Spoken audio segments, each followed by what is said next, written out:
And a good Friday evening. Thank you, everybody, for joining us here on the Sportskeeda Wrestling Facebook page and WrestleBinge by Sportskeeda YouTube channel. Rick Ucchino, SP3, the wrestling legend himself, Dutch Mantell. This is Smack Talk here again on a Friday night, August 9th, 2024. The OTC, the original Tribal Chief, is back, and he is whooping all kinds of ass. We have a new number one contender for the WWE Championship. We have a new number one contender for the United States Championship, C, and we're working on getting our way towards number one contenders for those tag team titles, although Jacob Fatu is injured, so I'm wondering if it's going to be Freebird rule as far as the Bloodline is concerned. We got a lot to talk about. SP3, how you doing, good sir? Welcome in on this. Well, what is for you a very early Saturday morning? I am doing well. Fine show of SmackDown today, highlighted by the OTC, our Tribal Chief. Don't worry, guys. I've been building this bandwagon for the past 10 years. It's fine if y'all want to jump on it now, because we are the ones.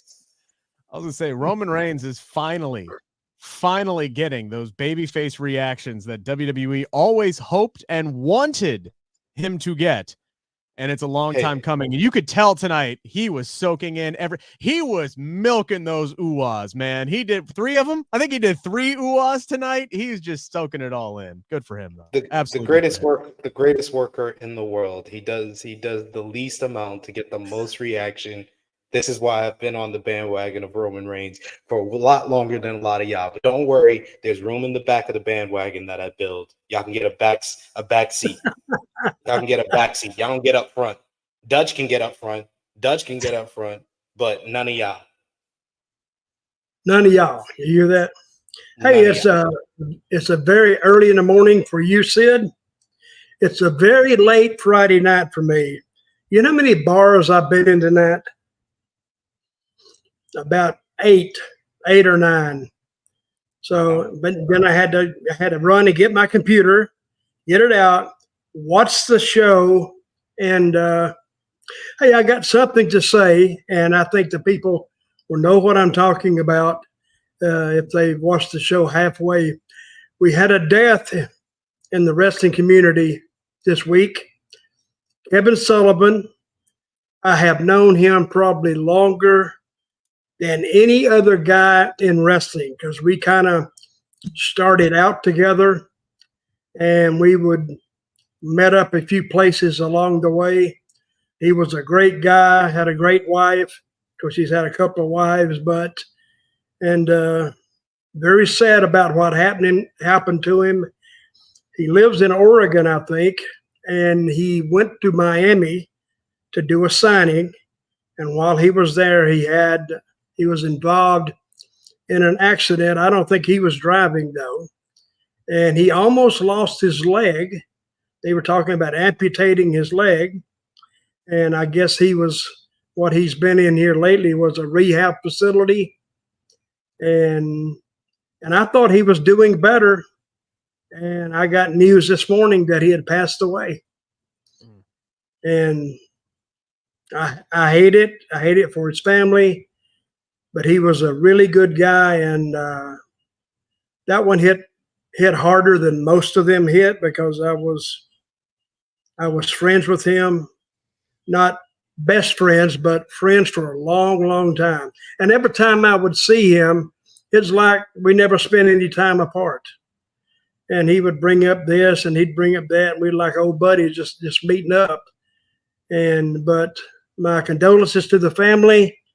And actually, I think everybody who knew Kevin in the wrestling profession is going to miss him. I have known him, and I say this because I'm an older guy. I'm older than you two guys, but I knew him a lifetime ago.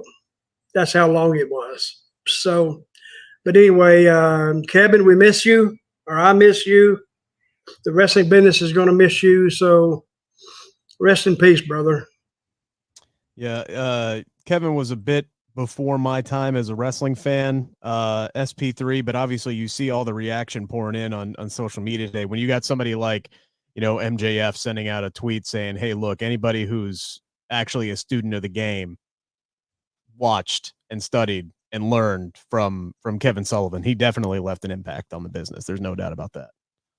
one of the best heels that has been in the business. Like, I remember when I was a kid, I didn't catch like a lot of his territory days, but I caught a lot of his work in WCW in the 90s, and him as the leader of the Dungeon of Doom, the Taskmaster against Hulk Hogan is one of like my earliest memories of like the big monsters that he would get and kind of heat up to face Hogan in those WCW days when Hogan just came over from WWE. And then to learn, like as I grew up, he was like the mastermind behind a lot of the great stuff that we saw on television as a booker for WCW. Like the earliest Nitros, he was a part of booking those. The NWO angle, he had his fingerprints all over that angle as well. So yeah, like Dutch said, and I want to say, all condolences, all prayers to Dutch being a friend of his, all prayers and condolences to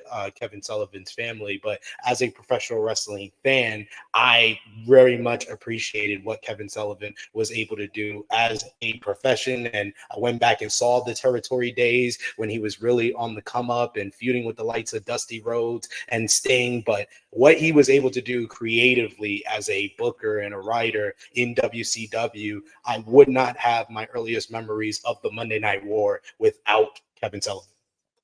Yeah, and you can definitely still see his influence, on characters over the past 20 years, and it's definitely even still to this day. So yeah, obviously it's a sad day in the wrestling world, but let's try to focus in on the rest of the show. Overall, thought it was a pretty decent show tonight. Started off with a white hot crowd in Tulsa, Oklahoma, happy to see Cody Rhodes, and then they were extremely happy at the end of the night talking about or getting to see Roman Reigns whoop all kinds of ass. We'll kind of bookend the show with the two segments here, guys, and then we'll work our way back toward the middle here since this is all kind of connected. Like I said, Cody Rhodes opens the show. Almost immediately, he is interrupted by Solo Sikoa, who is demanding a rematch. And Cody is almost insulted, cuts him off immediately, calls him delusional, claims that he has set Roman Reigns on a war path by calling himself the tribal chief, got Jacob Fatu injured in the process, and then he got beat 1, 2, 3 in the middle of the ring. Solo wants to beat his ass, but then KO makes a save with a couple of chairs, and he F's off to the back to go find Roman Reigns and says he'll come back and deal with Cody at a later time. And I liked this segment for one reason here, guys, and I'll start with you, Dutch. Typically, we get the music playing, and that's it. The commentators start talking. That's the end of the opening segment, and we move on. Cody Rhodes, though, grabs the mic as Kevin is leaving the ring, and he says, hold on. We ain't done here. I got some business I need to talk about, but because before Solo came out, Cody was talking about who he wanted to fight next at Bash at Berlin on August 31st in Germany. And Cody says the guy he wants to fight is Kevin Owens. Says he has earned it, says he's deserved it, says basically, to paraphrase here, payback for all of the sacrifices that KO has made in the fight against the Bloodline, always being in there with the crunches with Cody. And KO says, yeah, no, I'm good. I have not earned this. Have you looked at my win-loss record over the last year? And always leave it up to Kevin Owens to have a sense of realism about the situation and going, hey, there's a bunch of other people who should be in line before me because I ain't done shit to earn one. Not really one that fits. Like, Kevin Owens has not been one to turn down a title opportunity in the past, but I think this shows growth for him as a character too here, Dutch. What did you think of this overall opening segment from Cody to Solo to him offering Kevin Owens the title shot? It was a pretty good segment, I think, and then Owens came to help him out when he was outnumbered. And when those guys left, then they got to talking. And Cody started his interview off by saying, who should I face next? Where are they, in Berlin? Mm-hmm. The next pay-per-view? Is that where they are? And he says, I think it should be you, Kevin. And I think this threw everybody off because he's telling the kind of what fans would say, yeah, what has he done? But he brought it up first. He says, I hadn't done that much. I haven't earned it. And Cody keeps saying, yeah, it's going to be you. It's going to be you. And then they leave the ring and they go back and they talk to what's his face? What's his name again? Nick Aldis. Nick Aldis. And they explained that to him, and he said he was going to pick him. So, but do you think that will be the main event in Berlin? No, I think Gunther and Randy Orton is going to headline Berlin. But who will Cody go against? He's facing Kevin Owens. That was announced. You don't think they'll change that? That'll probably open the show. That would probably they made it. Yeah, sorry, SP3. They made it official in that backstage segment with Nick Aldis, where SP3 they literally Jedi mind tricked Kevin Owens. They all they had to do was bring up Roman Reigns' name and say, "Oh, well, I'm actually considering, giving Reigns a title shot," and that set Kevin Owens off, and basically just outlined his entire reasoning for why he should be getting it, even though that's not what he meant to do. But he brings up the fact that he never got a rematch for the Universal Championship, that he was consistently screwed over and over and over in his matches against Roman Reigns and the Bloodline, and said there is a myriad of other dudes in the locker room who deserve it over Roman frickin' Reigns, and even called out the fact that, half the time you guys don't even give the automatic rematch clauses. So this is bullshit. And again, leave it to Kevin Owens to poke holes in the logic and connect the gaps and connect the dots. And I thought they did very, very well here. And then Nick Aldis did make it official. And then as they walk away, I think, because the crowd was loud there, but I think Cody Rhodes looked at Nick Aldis and said, "I told you that would work." Something along those lines of, "I told you that would work." And I thought the whole backstage segment, I thought this whole opening segment worked great. For me, it's going to be interesting to see what this means for KO in the long run, but I do like this matchup. It wasn't one I was expecting to get, but I'm excited to see it. What do you think overall of how the setup and everything? I think all of this made a lot of sense, because I see someone in the chat saying it was a strange turn. But if you were really listening to what Cody said last week, he set it up last week. Because remember what he said before he faced Solo. He was like, I need to keep this title because I have a debt that's owed to Kevin Owens and Randy Orton for always putting their bodies on the line in this war against the Bloodline. So he basically set it up with that little line in his promo last week, and then he paid it off here when he said, "I'm done with Solo. I'm moving on. Now I want to defend the title against one of my boys. I want to defend it against Kevin Owens." And I like Kevin Owens. Kevin Owens' whole gimmick is that he has the best memory in the WWE. He remembers everything. He knows everything that's happened. He acknowledges the fourth wall and everything. Like, he's so good at that. And I like him I like the direction of him not wanting the title shot, and basically Cody being kind of pushing him to the point that he's gonna have to go to his old prize fighter whole gimmick again. He's gonna have to kind of tap into his old self. And I like them playing off of his PTSD, his post-traumatic Roman syndrome, and just going off of Roman and all his past with Roman to get him to kind of fired up and say that someone else in the locker room deserves the opportunity over Roman Reigns. He screwed me over. He screwed Cody over. Why does he deserve a shot? He was champion for 1,300 days. Who cares how long? He was champion for 4 years. I don't care. I like Kevin Owens, and he makes all the sense in the world. And you saw a little bit of that old Kevin Owens when he got fired up, when he got angry. And this is very similar to his attitude when Sami Zayn turned babyface. He still remembered what Sami did to him when he was a part of the Bloodline. He still, even though Roman is a babyface now, he still remembers all the things that Roman did to him when he was champion. So I like all of this. All the characters' kind of direction and their choices all made sense within their whole characters that we know of. So I thought this was really well done to set up another big matchup for Bash in Berlin. Yeah, when you think about it, Kevin Owens really is kind of the Deadpool of the WWE universe. I like how you bring up the fact that he'll constantly break the fourth wall. He'll openly call out pro wrestling tropes and say stuff is stupid, and even make fun of the fact that he's been standing in the ring for several minutes waiting for the commercial break to go through. Like, he's constantly calling out the stuff that we complain about on social media. And he's like, don't you get how this works? Don't you know how this works? You got to say somebody's name and then it shows up. Don't you know how this works? So Kevin's been great at this for a very, very long time. So I'm in. Hey, Sid, you went 8 for 8, right? Yes, on the indeed. prediction. Yep. I went 8 for 8. I went 7 for 8 because I considered the Roman Reigns. I said he probably wouldn't be there, but it would be a great. I tried to tell you that if the Solo and Cody was main eventing, See how he is. He rubs it in. I missed one call, and he rubs it in. That little bastard. Damn you, Sid. But what match? Let me ask you this: what match did you like the most? And I'll tell you mine. Gunther versus Damian Priest. Yeah, I'd have to. You like that the most? I would have to go with Gunther and Damian Priest. Yeah. I like Rhea Ripley and Liv Morgan.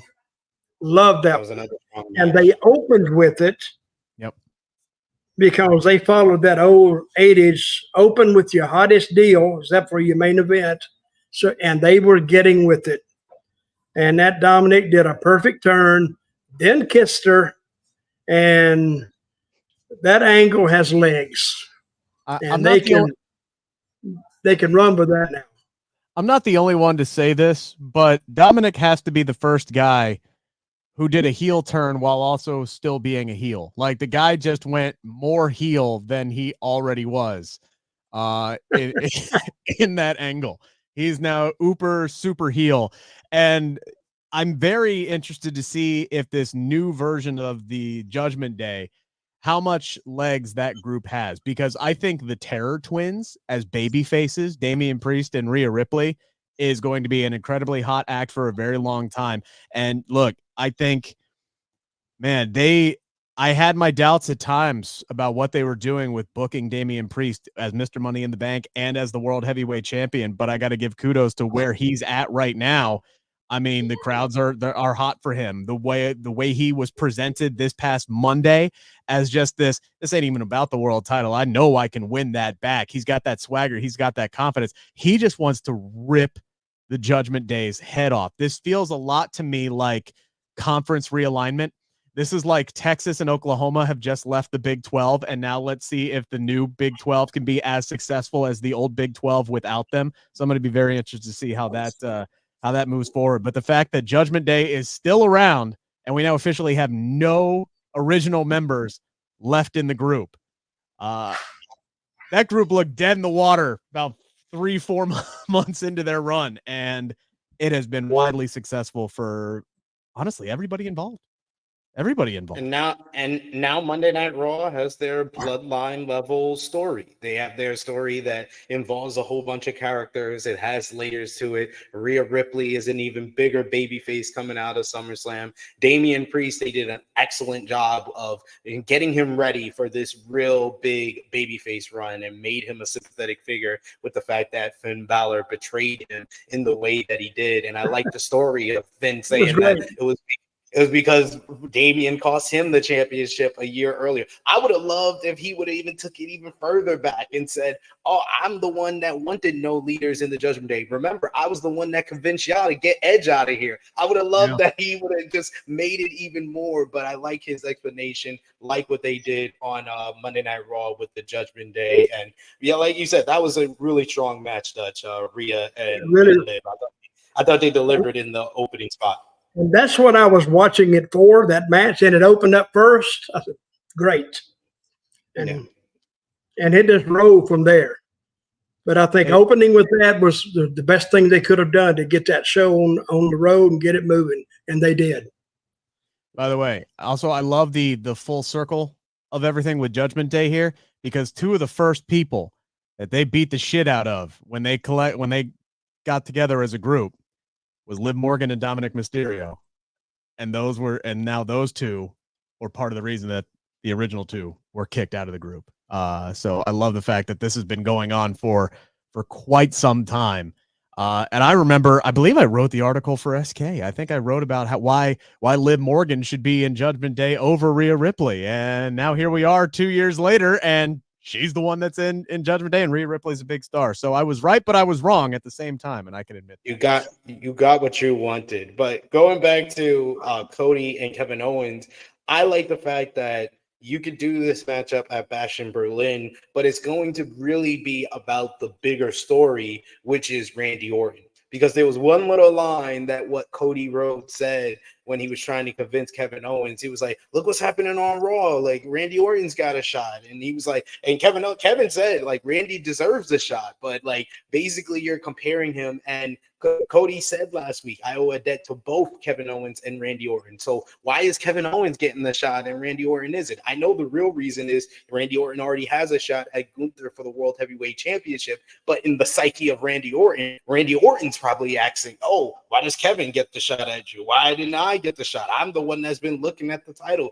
this whole time. So I said on Monday when Orton came out to challenge Gunther, I was like, him losing to Gunther is going to be the catalyst for him finally putting the knife in the back of Cody Rhodes. But this adds to it with Cody choosing to give the shot to Kevin Owens, and then Orton loses to Gunther. Cody beats Kevin Owens, and then Orton's back on SmackDown, and he's going to finally stab him in the back. Okay, Nostradamus, I want you to tell me this. When will we see Paul Heyman? That's a very good question. That's why I asked. I'm gonna say that I think that people are underestimating the fact that we may see Paul Heyman come back, and he might not be with Roman Reigns.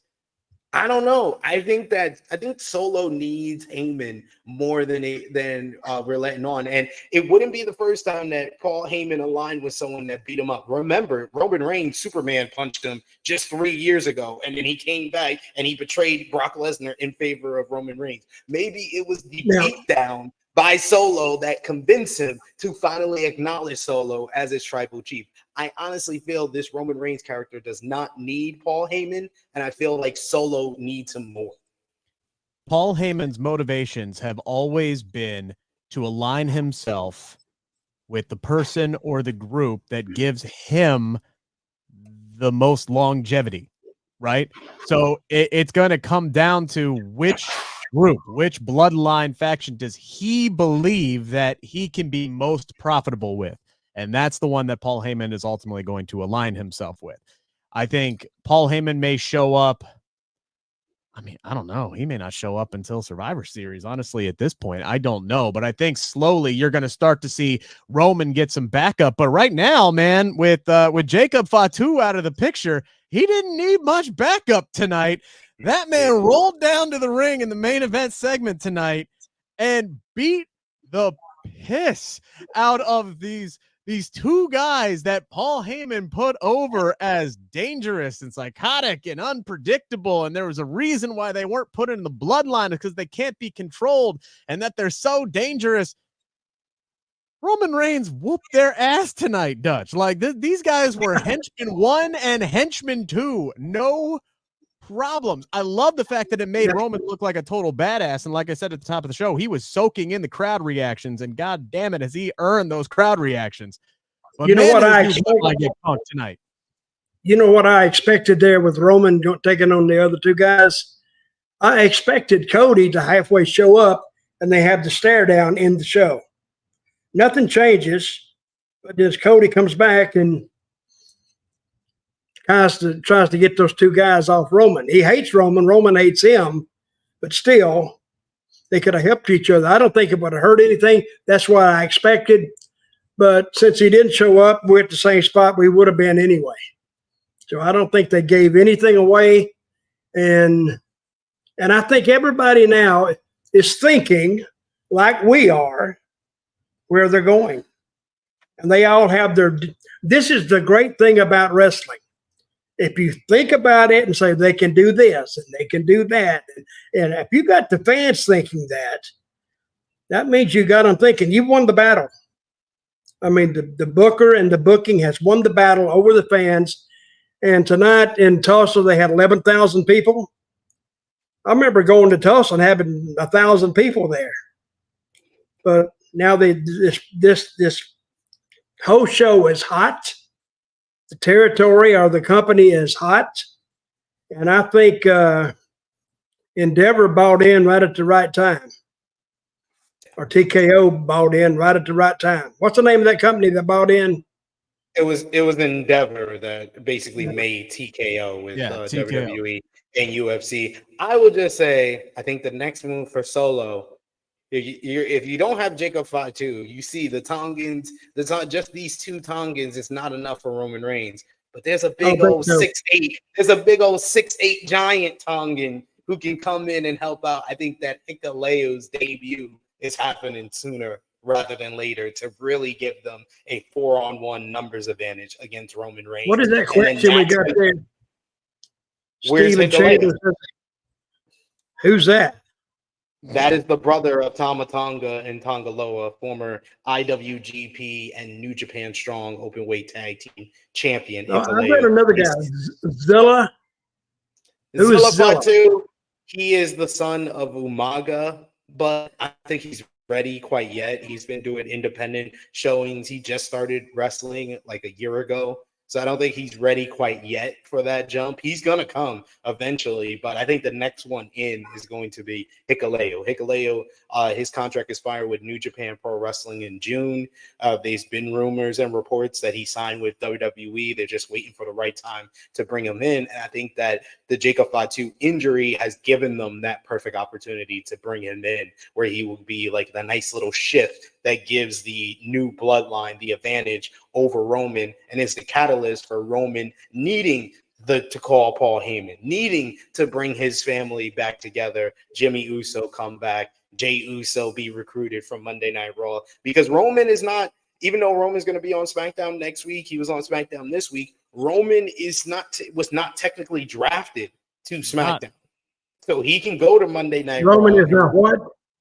Roman was taken out of the draft by Paul Heyman, if you remember, back in April. He was not drafted by SmackDown. So he has the chance, he has a storyline reason that he can go to Monday Night Raw if he needs to talk to Jey Uso. And that would be a great in-ring segment with him trying to convince Jey Uso to come on board and help him in this Bloodline Civil War. But you're going to need this new Bloodline to have some type of advantage over him. So that's where I think where Hikuleo comes in. Obviously, we don't know what the extent of the injury is to Jacob Fatu, and hopefully he's not going to be out for too long. But I think, the long game here is obviously War Games in Vancouver, Survivor Series in November. Do we think that it's going to be the OG Bloodline versus the new Bloodline? Is that the direction that they're going? Because as we saw on Monday night, they're still keeping Sami and Jey Uso together. Could Sami Zayn be involved in all of this too? Do you think that's the direction that they're going? Yeah, he's going to need 4. He's going to need 4 people. I said this months ago on this show that Sami Zayn, the honorary Uso, is going to join up with the OG Bloodline. I've been on this. I haven't gone away from it. I think that is the direction where we're going here. But I think you need to do it in like Dutch says, they've been doing a good job of spacing this stuff out. Like right now, I think it's time for Hikuleo to come in. But then you could do a couple of weeks where the new Bloodline has the advantage over Roman before Jimmy Uso comes back and has Roman's back. But they still don't have the advantage because then Jacob Fatu will probably be ready to come back from his injury. And then they have a 5-on-2 advantage against them. And then that is the catalyst for Roman having to bring Jimmy and Jay, reunite them together, and then get the honorary Uso as well. So they can space this out and build it to culminate in War Games in November. When does Roman come back? Roman's back. We just saw him tonight. Not Roman, I'm sorry. The Rock, I'm sorry. When does Rock come back? I think January for Netflix. Mm-hmm. That'd be good. I'd say a little bit before then, but they could work a big angle for Netflix, and I think that's what they'll do too. Here's a question for you guys. Is Royal Rumble when we get Cody versus Roman 3? They've already teased that match. Cody has already talked about that match. Roman, when he came back at SummerSlam, said it's only a matter of time before we get that match. I think it's kind of smart right now to keep Roman and Cody away from each other because they are both getting these nuclear white hot reactions. And Dutch, as you said, you don't want to split your audience, but sooner or later, these two are going to have to throw down at some point. If Rock, which we presume is on the table for Cody at WrestleMania, do we get Cody and Roman before WrestleMania, or do they wait until after? What do you think, Dutch? I think it'll be WrestleMania. I would say that to WrestleMania. That's their centerpiece. That's their showcase. I think that's the best thing they can throw at them. But still, you got Rock and Roman. Is going to be a huge matchup. 42. So, what are you doing? He's sending me. I'm saying 42. That's when we're getting Rock Roman. It's 42. WrestleMania 42. That's when we're going to get Rock Roman. And so we're headed to what, 41 now? Yes. Okay. SP3, do you think they do Cody Roman 3? Way down the road. Are we going 3 in a row? I think they have the opportunity where they can be given another choice, because we had the whole big choice earlier this year before WrestleMania 40, where they chose to go with the 2-year storyline of Cody Rhodes versus Roman Reigns 2 over Rock and Roman. And I think they have another choice coming up at 41. Do they stay with the course of what they wanted after WrestleMania 40 of Rock and Cody? Or do they go with the hot hand right now because Roman's getting these big reactions?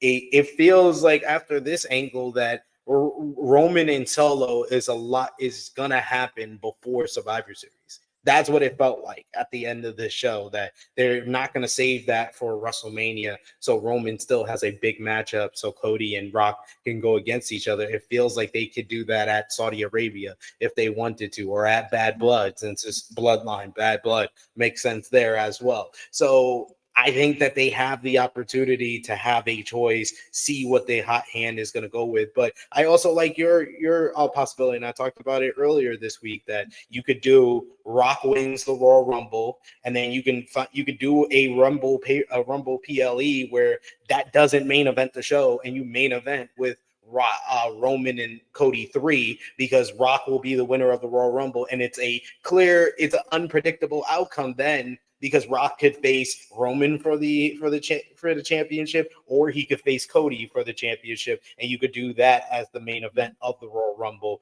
with Rock probably at ringside to watch it all go down, and Rock be the reason why Roman doesn't get the win there, where you parlay that into 42, and then you still can do Rock and Cody, and then you can probably give Roman Jacob Fatu at this point, because I'd rather him face Jacob Fatu at WrestleMania than Solo Sikoa at this point. That's going to be the first real big, the first time those two guys are in the same ring and they're squaring down with each other.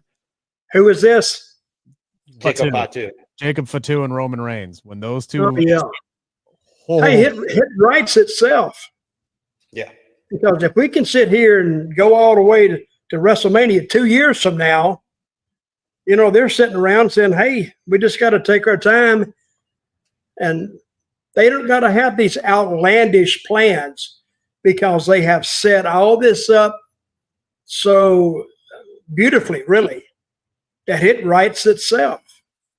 I mean, it's slapping them in the face at this point. All they got to do is take their time, and they will do that. They will take their time, and I think they still right now. I don't see an end to it if they don't go nuts and do something really, really stupid, which I don't think they're going to do. I think their business is going to stay like it is, and I think Endeavor will find this was the best decision they ever made to buy WWE. Yeah, I kind of like what you said there. It's almost as far as the Bloodline story, it's almost self-sustaining at this point. Like, everything is just It's just deciding what you want to do on a week-to-week basis at this point. Like the GPS coordinates, as Triple H would say, have been plugged in. Multiple all the way stretched out to the year 2026. The GPS coordinates have been put in. It's just how to get there. We know what direction we want to go in, so you just got to pivot and go in different directions, and we're just trying to find out the right way to get there. So we're going to get there for WrestleMania 41 and 42, so it's going to be a good jab. Until a certain board member comes in. And hey, can I bring something up that's not WWE related? Britt Baker getting fired, or not getting fired, getting suspended in AEW. Yeah. Who was on that disciplinary committee? Who is the head of that? It's two outside people, kind of like third-party people that are outside the company, and then I know representing the company is Bryan Danielson. But didn't we talk about this last week? Yeah, but we've had more happen to it. Because well, now we know a little bit more. That it pretty much sounds like this is the reason for Britt being suspended is not because of this lone situation. It's because Britt has a history of doing this. And they finally put their foot down about it. They did something about it instead of just letting her cause issues like she's been doing for people like Thunder Rosa, who just working hard and she wants to just badmouth them every time she's in the locker room and stuff like that. She talked bad about the wrong people this time. Well, I hate to see when that happens, but if they were going to do that to Britt, I think they just need to send her home for a while and see what happens. Yeah, they could do that too. They sent her home for 2 weeks. That's why she got her suspension. So she had to think. Well, I heard 2 weeks, then I heard 1 week.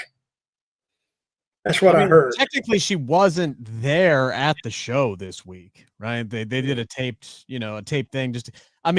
The timing of this sucks because, look, Britt Baker versus Mercedes Moné is one of the big marquee matchups at All In here in a couple of weeks. You're not going to take that off of the table. You can have Mercedes win that match, and I think it's almost a guarantee that Mercedes is going to win that match, and then you could take Britt off of TV if you want to, but you have to keep Britt at least around to deliver this matchup that you've got people really, really excited for. Also, like when it comes to Britt Baker, I mean, she is still massively over with the audience, and it kind of comes down to that, like a sports team, Dutch, if you're a piece of shit, but you're really, really good at what you do, you have a longer leash to stay on the team. Well, I know that's kind of the situation here where you're willing to put up with more stuff, backstage drama type stuff with Britt Baker because she is such a star. And I'm not calling her a piece of shit, by the way. Please don't anybody take that out of context. I'm just saying, like, if you're willing to put up with the drama because she is good and she's good for your product and people want to see her on the TV screen. But as SP3 alluded to, if this is consistently a problem, yeah, you gotta put your foot down at some point and say, hey, look, we can't keep having this stuff. So you got a lot of people saying it's kind of like an isolated incident. I think Deonna Purrazzo said that this situation was kind of like a one-time thing, that kind of took a life on its own. A lot of people were kind of said that they had this behind them and were ready to move on until it surfaced and then, started making the rounds again. I read that a lot of people took Britt's side. That they kind of saw her side about it. They sympathized with Britt because she was just talking like trash in the women's locker room. I don't know if she was aware that MJF's fiance was in the locker room, so she felt like she shouldn't have said anything that she said in the women's locker room outside the women's locker room. But I also get why Alicia too would say something to MJF if you're bad-mouthing him and he's having a great 1 hour matchup with Will Ospreay. And apparently Will Ospreay was upset with Britt talking trash as well. Okay, what was her bitch anyway? They took too much of the TV time? Basically, with their 1 hour matchup on Dynamite 250. Yeah, that's not her business. Exactly. And she should have she should have went right to Tony with that and just expressed herself, and she'd have been a lot better off. I don't have enough of my screen up, but I'm raising my hands because I've been saying that since this whole thing started, that this is another example. The whole thing with Britt talking trash about Thunder Rosa when Thunder Rosa got injured and they didn't just strip her of the AEW Women's World Championship. It was an instance of Britt talking trash about Thunder Rosa off of something that's Tony Khan's decision. It's not up to Thunder Rosa to strip her of the Women's Championship, Britt. It's not up to MJF and Will Ospreay to get the final call to have a 1 hour matchup. It's on Tony Khan. If you have a problem with this, go to Tony Khan or complain about Tony Khan. Stop complaining about your co-workers. That's true. And that will get you a lot of heat in a dressing room.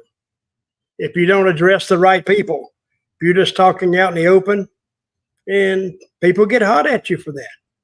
If you got something to say to somebody, say it to their face, get it over with, and shut the hell up. But anyway, all right, Rick, continue with your analysis of this show. All right, hang on. We got a super chat we got to get to, and then we got to play our latest episode of our latest game of Brain Buster, which I know Dutch is very, very thrilled to have to do that again this week. But super chat here from Star Tracker Track says he loves Dutch. After a great Raw, he said SmackDown was not too good there. He said Cody versus Owens, all cap, LA versus Escobar, DIY who failed years ago, ? Roman is great in the ring, but is only cheered as bar is so low, nothing else to cheer for. Damn. Tell him how you really feel, sir. Yeah, I was gonna say his first sentence is the truth. Love Dutch. I like that. So now the rest of it we can debate. But I was kind of offended. I was like, "We not here? Me and Rick ain't here." No one cares. But Star Tracker. I digress. DIY failed years ago. I mean, okay. They were white hot in NXT, and then they broke up, and then they became two of the biggest faces of the original OG yellow and or gold and black brand. I don't understand that one. Their run on the main roster is not even a year old at this point. Nothing else to cheer for. Have you noticed how many people are massively over on both baby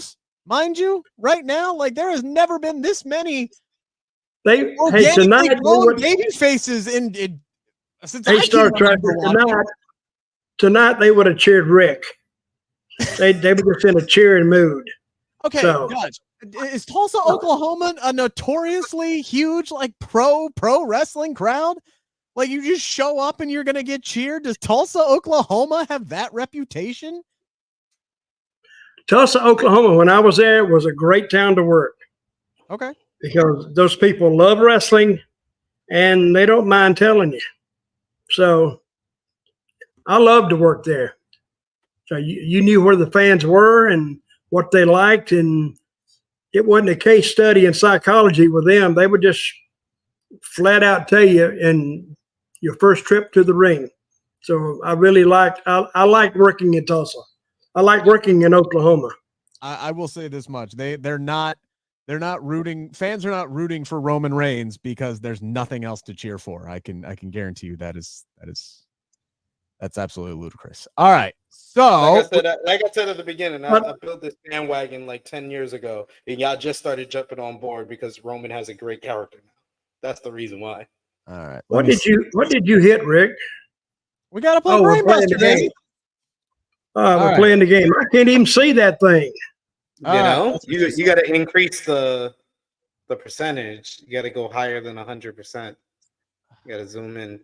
Fine. What are we playing here? All right. Who am I playing? We'll each take a turn. All right. So Dutch, just throw out a name. Now, for those of you who are new to the show, this is Brain Buster. This is on sportskeeda.com. It's kind of like Wordle, but for pro wrestling, right? You pick a pro wrestler. You got 8 guesses, and you have to match up all of these 6 categories: brand, Hall of Fame, gender, height, age, and WrestleMania appearances. So you just start by throwing out a name. So throw out a name, Dutch. can be active, it can be a legend. As long as they have wrestled for WWE at some point in their career. Okay. I'm going to throw this name out from the past. Okay. Tom Pritchard. There he is. You guys know who he is? Yeah, Dr. Tom. Dr. Okay. Tom. That's him. So, is this person a Hall of Famer? No. So we know that, right? We know they're not a Hall of Famer. Yes. Not a male. Okay. So we know it's a female, under 5'10", under the age of 64, has more than 0 WrestleMania appearances, and appears to be an active member of the roster. SP3, do you have a guess? So it's under 5'10". Let's go with Alexa Bliss. That is way under 5'10". Okay. Oh, look at that. I helped Al out a lot. All right. So north of 33. So not one of these new gals. More than 3 WrestleMania appearances. Not a Hall of Famer. We knew a female. Not on Raw. Okay. Your turn, Rick. North of 3 WrestleMania appearances. Not on Raw. So not on NXT. Let's go with my girl Bailey. Did Rick get it? Oh! You got it. Oh, see, I helped you out. What did you say? What did you say, Rick? Bailey. I said Bailey. Oh, you got them all. I got her. Look at that. I helped him out. Look how much I gave him. SG3 tag change. I think it's some damn cheating going on here. I mean, my God, no, I think since you hit it on the first one, hell, I couldn't even come up with a name with no qualification. Just come up with a name. And you hit it right off the bat. It got narrowed down really quickly when it was north of 3 WrestleMania appearances, a female on SmackDown, under 5'10". I mean, there's only so many options. My other guess would have been Nia Jax, but I don't think she has 3 WrestleMania appearances. So, or north of 3 WrestleMania appearances. So, yeah, I went with Bailey, who I got to talk to this past weekend. She's freaking awesome, by the way. You can follow me on Twitter and check that out. So to play this game, what do they got to do? What we just did. Literally what we just did. You just type in a name and you get 8 guesses. And yeah, but how do they find the game? Oh, sportskeeda.com. Click on Brainbuster. Kaboom. Do it. That's what I'm talking about. I can figure the game out. But okay.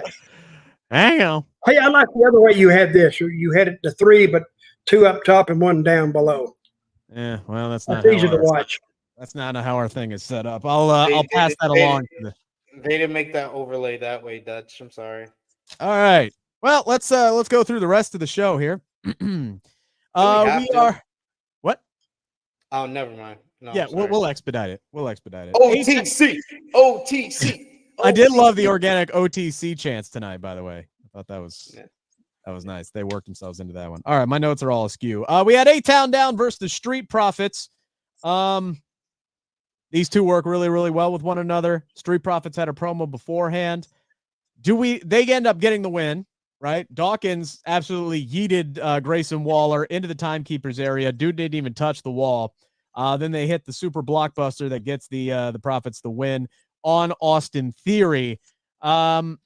Guys, do we believe that they're actually behind the Street Profits and are going to start pushing them now? Because they are kind of in no man's land at this point with Bobby Lashley potentially on his way out of the company. What did you think of the match, Dutch? And do we think that this is actually like a legitimate get behind the Street Profits here? What are you thinking?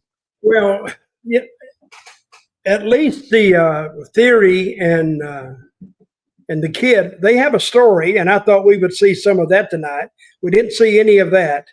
And the Street Profits just got to win, basically. And I think both teams are in limbo. They don't know what to do with – well, I think they know what to do with them. They're just not doing it yet. But I think there's some money in the Street Profits. But how long they been going along the same path? 3 years? I mean, it's been 3 years since they won tag team titles, and I honestly can't remember the last time they really got even pushed where I seriously thought that they had a chance to win the WWE tag team titles. It's just like, it feels like it felt like they had a plan and they wanted to do something with them and Bobby Lashley, and then they fought Final Testament for 4 months, and then Bobby Lashley got hurt and then taken off TV, and now his contract is up, and like literally 56 minutes, it's up. He ain't gonna be cleared for another month. At least that's what he says on social media. So does he stay? Does he go to TNA? Does he go to AEW? If he does leave, where does that leave the Street Profits? I have no idea. SP3, you're looking at me weird. I'm wondering when you thought that they were going to do something with Bobby Lashley and the When they first got put together, like when they first got put together. I didn't, because they messed that up by making them go heel, and then they had to revert back to them being baby faces, and then they got into a 4-month storyline where Karrion Kross and the TikTokers, and then they were dead in the water. They were dead in the water right after that. Karrion Kross, you brought his name up. I'm glad you did. You see what Bubba Ray said about him today? No. He said the same thing I said 4 or 5 months ago, dead on arrival. He said you should cut him loose. Cut him completely loose.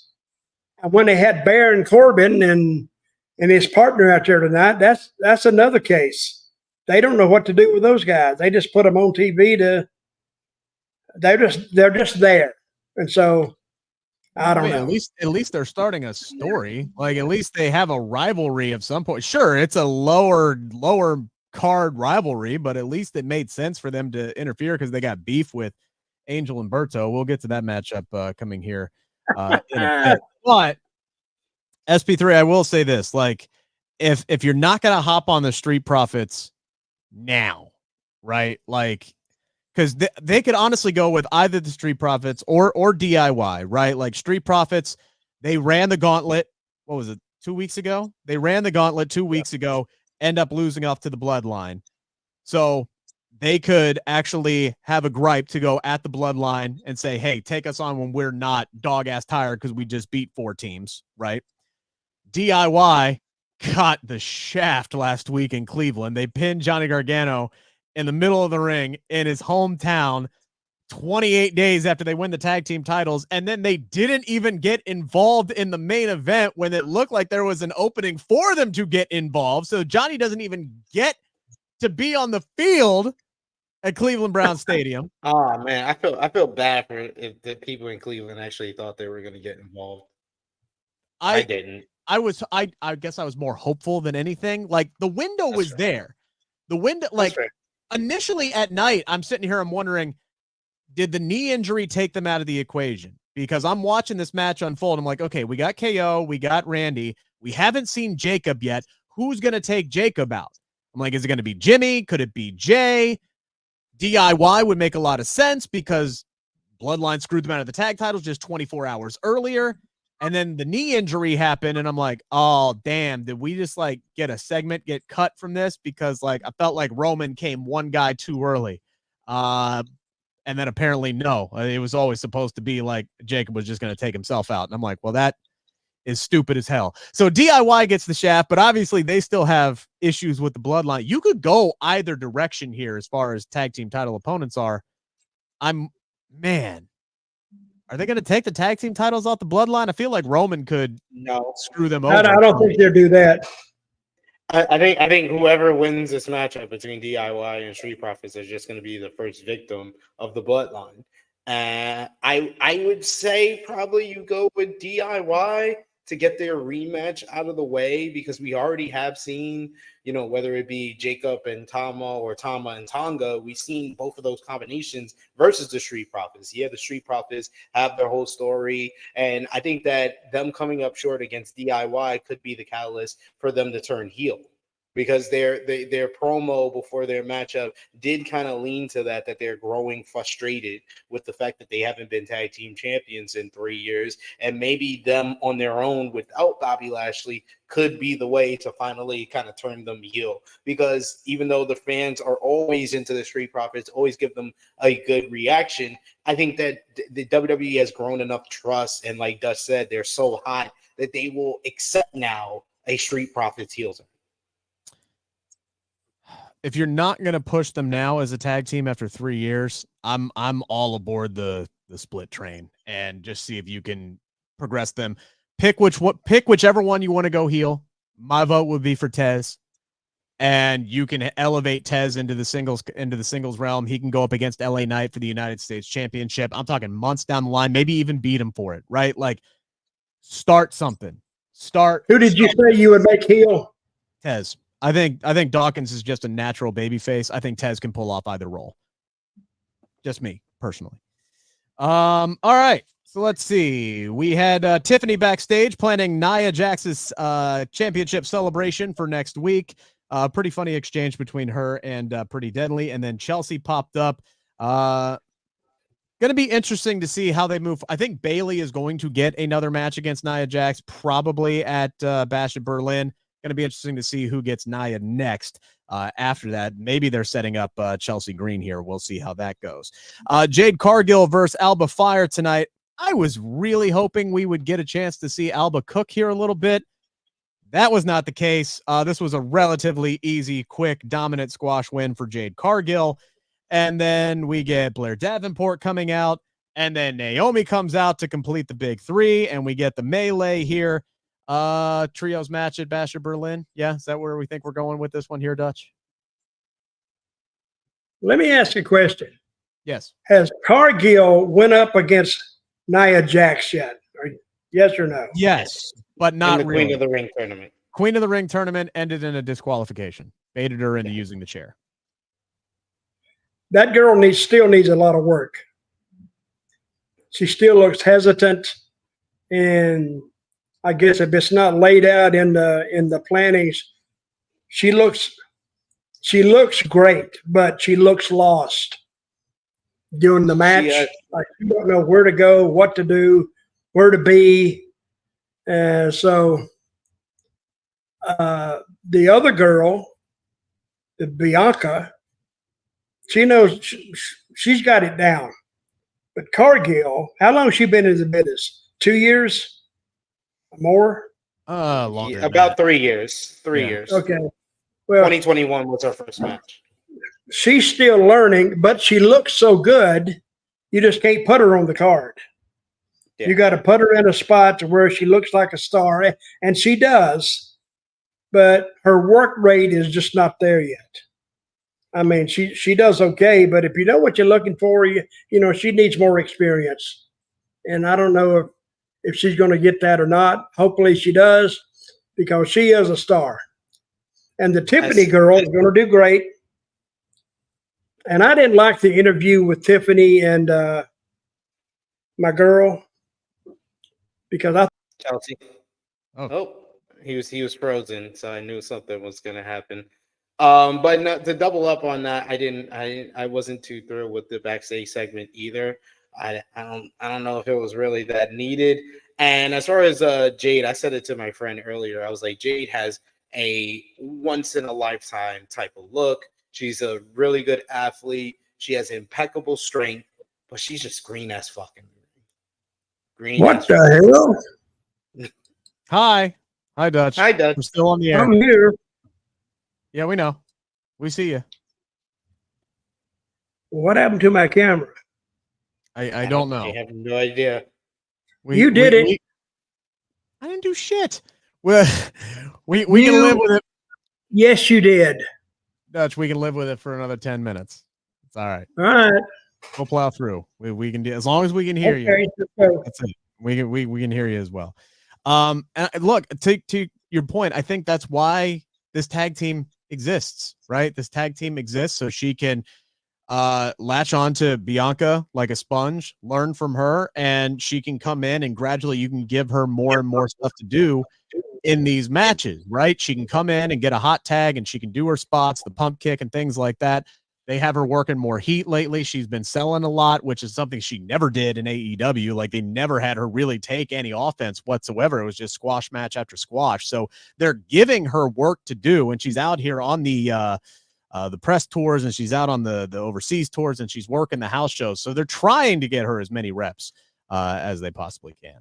But I think the reason why Dutch brings this up, and this is my worry and something I've been critical about with WWE for a while, for the last couple of months, is that I know the intention of the Jade and Bianca partnership is to have Bianca bring Jade up. But you run the risk the longer this goes on and they're not the tag team champions, the longer they're just together doing stuff or feuding with the tag team champions or just aligned with one another, you run the risk of Jade bringing Bianca down. And I don't want that to happen. They have it doesn't feel like it because they haven't done anything with them, but Alba and Isla have already been tag champs longer than Jade and Bianca were. Which is mind-boggling. Mind-boggling. We get LA Knight out here, and god damn, does that United States Championship look absolutely beautiful around his waist. He comes out to a massive pop. He gets the big reaction, the "you deserve it" chants. He's got new music, but his new music sounds pretty much exactly like his old music, to where if Corey Graves didn't say anything, I would not have noticed. But regardless, I did notice initially, and I like the fact that they mentioned that it was an outside artist, so they didn't death rebel him. So congratulations, WWE, y'all learning y'all lesson. Everything is that gives me hope for the future that they may do that for a few other people. Regardless, LA Knight grabs the mic. He's white hot. Says he is ready to hit it and quit it with every single challenger. That's good. Hit it and quit it. Just like he did with Logan Paul. And then we get Santos Escobar. And look, in a bubble, I have no problems with Santos Escobar and LA Knight. I love Santos Escobar. I think he is a guy that has been highly underutilized since coming to the main roster. Especially since the LWO feud and him fizzled out after the WrestleMania match. This would be great if we hadn't already seen this match like 4 times in the last couple of months before LA Knight got the United States title. So that being said, I did like Santos doing the Escobar C. That was good. That was good. I did like that. He's good on the mic if you just give him a chance. Calls LA Knight an opening act to his to what's going to be his reign, and then we get Andrade versus Santos Escobar. And look, I thought this was a really good matchup between these two, sandwiched by the obvious interference that allowed Santos Escobar to I literally was gonna say the same thing, Rick. I was like, the only issue that I have with this super fun matchup that showcased both guys completely is I literally called what was gonna happen at the beginning. I was like, Carmelo Hayes is gonna interfere and Santos is gonna win because they literally just set up Santos and LA Knight, a match that we saw not you said a couple of times in the last 4 months. We literally saw it 2 weeks ago. Yeah, we literally saw it 2 weeks ago. They set up a title match. It's just like that's one part of our super chat donation that I understood. LA Knight versus Santos Escobar. I don't know if that's the real way you start off a hot title reign for LA Knight, who was super over on this show. He's a star. And the guys that are in this kind of mid-card area, the Carmelo Hayes, the Andrade, the Santos, they're all very talented, but you have basically put it in my head over the last like 4 months that Santos Escobar is not at that level. He's not at the LA Knight level. This is just an LA Knight first challenger of the month type of guy, where I would have liked them to put probably LA Knight involved in this whole issue between Andrade and Carmelo Hayes. I think that if you made that into like a 3-way rivalry, I think that's a lot better use of LA Knight as the US champion right now. You're putting a major star in a feud you've been building already. I think that would have made more sense than throwing him Santos Escobar when you literally did the matchup 2 weeks. You just literally. did. Who is the girl with Escobar? Elektra Lopez. Yes. And who is the girl with Andrade? Oh, there's no girl with Andrade. Yeah. There's no girl? No, it used to be Zelina Vega, but that was years ago. Yeah. Years ago. There were 2 girls there tonight. I get it confused. There was another girl. B-Fab came down with the Street Profits. That's what I'm thinking about. But they're doing nothing with them either. So Yeah. they're just there. I don't know why, but they are. But I'm they can looking play at with them if they want to. I'm looking at the roster on SmackDown, and man, I'm telling you what, they almost have to.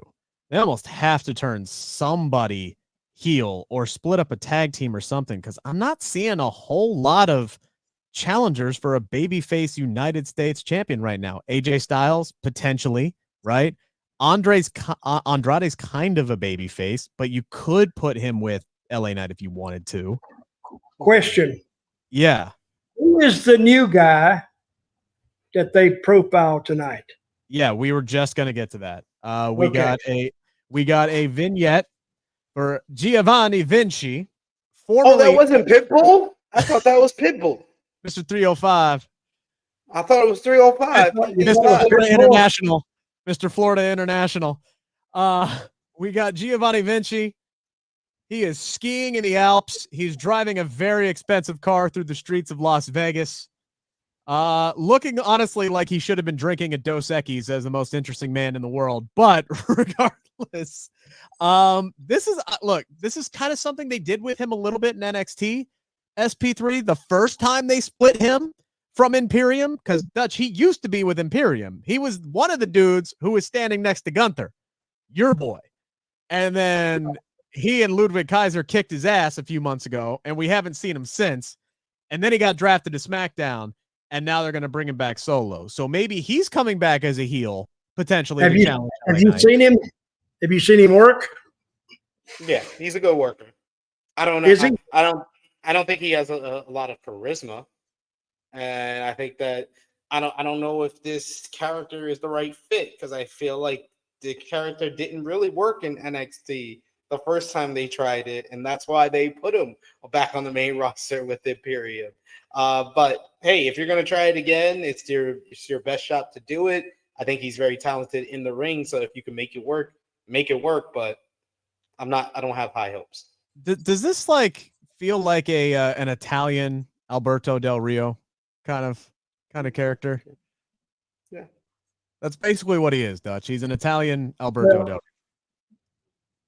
I'm going to go along with it. If he doesn't have any personality, he's not dead in the water. I don't care how good he works. See what I mean? But he's got to have that personality. And I don't think, I'm going to go with you, Sid. I've never heard him, but he doesn't look like he's got a lot. He's a good-looking guy, I guess. But, unless he's going to piss some people off or ring some bells for him, he's just there. So we'll see. The last thing that I have on my list that we haven't talked about, since we kind of touched on DIY already, we did get a nice little backstage segment. I laughed anyway. A bit of measure of revenge for Austin Theory tonight, where he goes back to talk to Nick Aldis, and they're complaining about Kevin Owens getting a title shot. And he's like, what, you just got to ask for stuff and you get it now? Like next week, like Kevin Owens and Grayson Waller? And immediately Grayson Waller's like, wait, what? What's going on? And Nick Aldis is like, that's a great idea. Let's book Kevin Owens and Grayson Waller next week. And Grayson's like, what the fuck just happened? And Austin's just like, don't worry, man. I got your back, just like you always have my back. This split is coming. You know what the high spot of the show for me was? What? Baron Corbin. When I saw him, I just jumped up and down, cheered my ass off. And when I saw him, I mean, you can't have a show without, Baron Corbin on it now. The guy barely did anything tonight, Dutch, and you guys shit on the guy. One of the nicest guys on the planet. What'd you say? So the guy barely did anything tonight. Okay. He just showed up and beat up Angel and left. How can you complain about that? You'll find a way to do it. Anyway. I love it. I love Dutch for that. But I enjoyed this segment, and I don't think these guys are gonna break up anytime soon. I think this is their new gimmick. Their new gimmick is that they are basically like semi-turning on each other and putting themselves in bad situations because they don't need to separate. They're both really good heels, a really good jobber to the star heels. I think the only issue that you have now is that you have these two kind of chicken shit heel tag teams in Pretty Deadly and A-Town Down Under, and it would probably work a lot better for both teams if one of those teams was on Monday Night Raw. So that's my only issue. Yeah. But if you rated the show tonight, what would you rate it, Sid? I would give it a 7.5 if I'm much higher on Roman's return. I'm probably much higher on Roman's return than most, so I'll go 7.5. Raw did a 9 this week, so Raw won between Raw and SmackDown. I was gonna say 6.5. 6.5, 7. 6.5. You give it a 7.5. 7.5 because I love Roman Reigns. The highest I can go is a 5.5. That's Wow. it. Except for the last segment. Damn. I think this is the first time in forever I'm the high man here.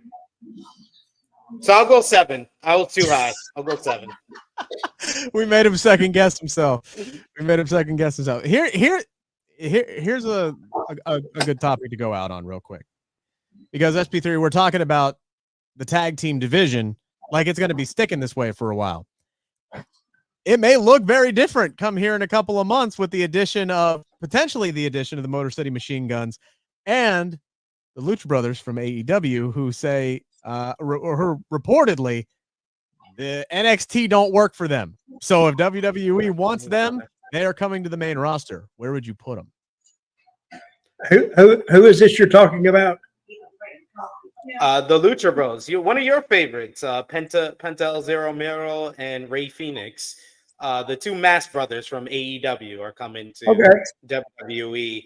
I would put them on SmackDown only because SmackDown has DIY, SmackDown has the Street Profits, SmackDown has Pretty Deadly. Those are a bunch of teams that I would love to see them up against. And I don't want to put them on Monday Night Raw because I think that Triple H would just put them in the LWO. And I'm sick of people getting stuck in the Mexican mid-card vortex. Although eventually I do want to see Rey versus Rey. Like a one-on-one matchup, Mysterio versus Fenix. Even if it's just a one-off. Don't even need a big story, honestly. But yeah, I agree with you. I think if you they're either going to be in the LWO or they're going to feud against the LWO. And that's a trope that they got to get out of. They got to get out of that. SP3, what you got going on in True Heel Heat this week? Check out the True Heel Heat Flagship podcast. We go live tomorrow, 11:05 a.m. Eastern Time. We will be talking about the Lucha Bros, expecting to be leaving AEW for WWE. And we will answer the question, could the Judgment Day storyline be as big and compelling as the Bloodline storyline? So check us out, True Heel Heat Flagship podcast. It's myself, Miss Chrissy Love, and the True Draw Josh tomorrow. So join us live. How's this mustache tonight, Rick? Okay? Immaculate. It's a little uneven. Okay, that's good. If anybody wants to talk to me, Dirty Dutch Mantell, 2 L's, at gmail.com. And I had something else I wanted to bring up. I can't remember what it was. But anyway, if you got some ideas for me or you want to hear on the show, let me know and I'll bring it to these two guys. And of course, they will shoot it down right away. These are the two most negative bastards I ever seen in my life. But I'll do it. I'll do it myself. If you want it bad enough, I'll be there for you. So go ahead, Rick. What do you got? Follow me on Twitter or Instagram at Rick Ucchino. Like you see, it's spelled on the screen there. That's the one-stop shop for all my wrestling content. If you go there right now, you can read my latest work for CageSideSeats.com talking about Roman Reigns' return at SummerSlam, which I was there for. I also spoke to Bayley last week, so that interview is up there on my wall right now. And I have interviews coming out here soon with Dutch's two favorite people, Baron Corbin and Jade Cargill. So look forward to those coming out here in the very, very near future. But other than that, we'll be back next Friday. Bring your super chats, bring your chats. Sorry, I didn't get to as many comments in the chat as I wanted to today, but conversation was good out here. And Dutch, you got another chance at redemption for Brainbuster next week. Get ready. Get hyped. Oh, you're picking on me. I'm picking That's on what you. you're doing. I'm taking on you. I'm too good at that game. I think I can't remember. I've been hit on the head too many times. I think I've gotten can't in 3 remember. guesses last I need a list of those guys who's even in the Hall of Fame. I don't even know. But anyway, we'll play it next week. I want to play you. I can't beat. Forget Sid. I can't beat him if I damn studied. But I may have a chance with you, a slim one. But the two times I've done it, I've gotten it on guest 3. I got it tonight. What are you talking about? Show me some respect. No, I'm saying I can't beat you. I know I can't beat Sid. I only got a chance against you, and that's a slim one, is what I'm saying. Okay, I got you. All right, take care.